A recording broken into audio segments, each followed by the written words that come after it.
اقامت دین کی جد و جہد فرض عین ہے، تو پھر سارے لوگ اسی کام میں مصروف ہو جائیں تو زندگی کے دوسرے شعبوں کے لیے افراد کہاں سے آئیں گے؟ جس کے لیے امام غزالی نے کہا ہے کہ سارے شعبوں کے لیے مختلف افراد کا ہونا واجب ہے۔ وَلْتَكُن مِّنكُم کے مطابق بعض مفسرین لکھتے ہیں کہ یہ فرض کفایہ ہے۔ کیا مودودی صاحب کے علاوہ کسی اور نے اس جد و جہد کو فرض عین قرار دیا ہے؟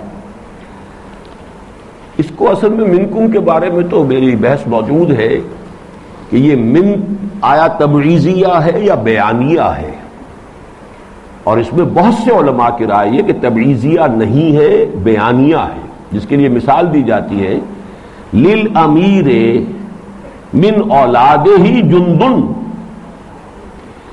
اس امیر کی تو اس کی اولاد ہی میں سے ایک فوج موجود ہے، یعنی اولاد اتنی ہے کہ فوج بن گئی ہے۔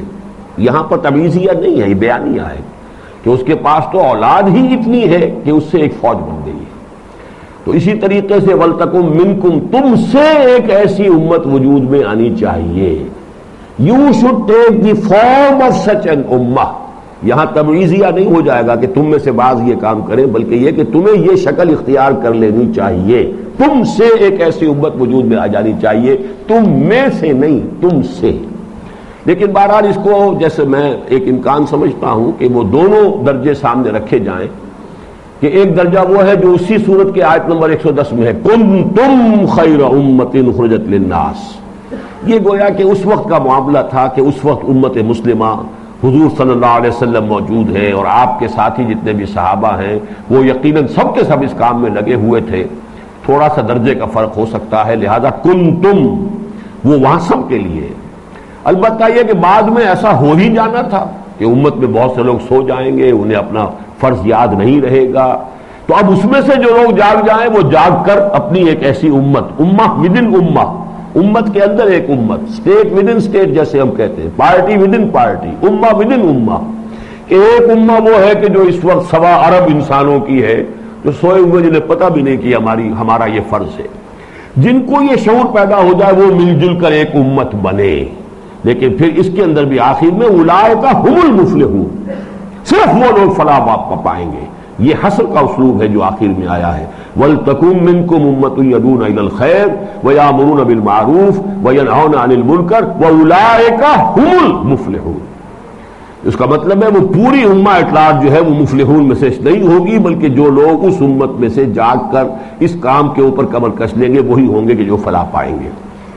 باقی یہ ہے کہ یہ معاملہ اچھی طرح ہے، اس کا ایک نقطہ جو ہے شاید میری اس تقریر میں ابھی پوری طرح واضح نہیں ہوا۔ دیکھیے سائنس کی ترقی مسلمانوں میں ہوئی ہے، بعد میں ہوئی ہے، لیکن کیا صحابہ کرام رضوان اللہ تعالی علیہ مجمعین کو بھی حضور نے یہ کہا تھا کہ تم یہ ذرا ٹیکنالوجی اور سائنس سیکھو، ضرورت پڑے گی؟ ساری جد و جہد مرکوز ہے اس انقلاب کے اوپر۔ وہ نہیں آتا تو کیا کریں گے؟ ہمارے وہ ڈاکٹر لودھی صاحب جو آئے تھے یہاں، جنہوں نے پچھلے سال لیکچر دیے تھے، انہیں میں نے یہی خط لکھا تھا ایک۔ ان کی ریٹائرمنٹ کی ایج ہو چکی ہے اور بڑے اونچی جگہ پر ہیں، تنخواہ بھی کافی مل رہی ہے۔ میں نے کہا اب آپ کاہے کے لیے کام کر رہے ہیں؟ آپ جتنی سائنسی ترقی وہاں کر رہے ہیں وہ کس کے کام آئے گی؟ اسلام کے کام تو نہیں آئے گی اس وقت۔ جو بھی کسی ایک پرزے کے اندر بھی فرض کیجئے آپ نے کوئی امپروومنٹ کر دی ہے تو وہ پرزہ امریکہ کے ہاتھ میں ہے نا، وہ استعمال ہوگا اسلام اور مسلمانوں کے خلاف۔ چونک گئے وہ کہ یہ چیزیں تو ہم نے کبھی سوچی نہیں۔ میں نے کہا یہ کوئی فرض عین نہیں ہے۔ فرض عین اگر آپ کے پاس گزارے کے لیے پینشن اب ہو گئی ہے اللہ کر، تو یہ کام کرنے کا نہیں ہے اس وقت۔ اس وقت تو کرنے کا کام ہے اس انقلاب کی جد و جہد کے لیے جو آدمی درکار ہے، جو اینٹ ہو، جو روڑا ہو، جو لاؤ وہاں پر جمع کرو، یہ ہے فرض۔ باقی جب وہ انقلاب آ جائے گا اس کے بعد ٹھیک ہے، پھر آپ سائنس بھی پڑھیں، اسی نوافل میں نے کہا تھا نفلی علم جتنا چاہیں حاصل کریں۔ نفلی جو کہیے کہ دنیا کے جتنے بھی ہو سکتے ہیں، جنہیں فیسلٹیز کہیں یا جتنے آسائشیں کہیں، جتنی چاہیں حاصل کریں، اچھے سے اچھے مکان میں رہیں، کون آپ کو روکے گا؟ اسلامی نظام قائم ہے، اس کی حکومت موجود ہے، اس حکومت کے ذمے ہے اب سارا دین کی تعلیم اور تبلیغ کا جو نظام ہے۔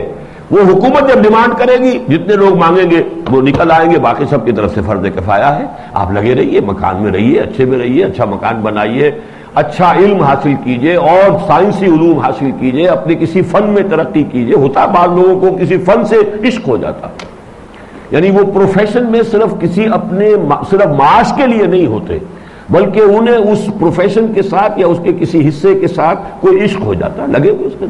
لیکن یہ سارے کام کسی جگہ اسلامی نظام کے قیام کے بعد کرنے کے ہیں، پہلے نہیں. پہلا کام، اولین کام، بنیادی کام یہ ہے. یہ نہیں ہو رہا ہے فرض کفایہ کی حد تک بھی تو امت پوری کی پوری مجرم ہے.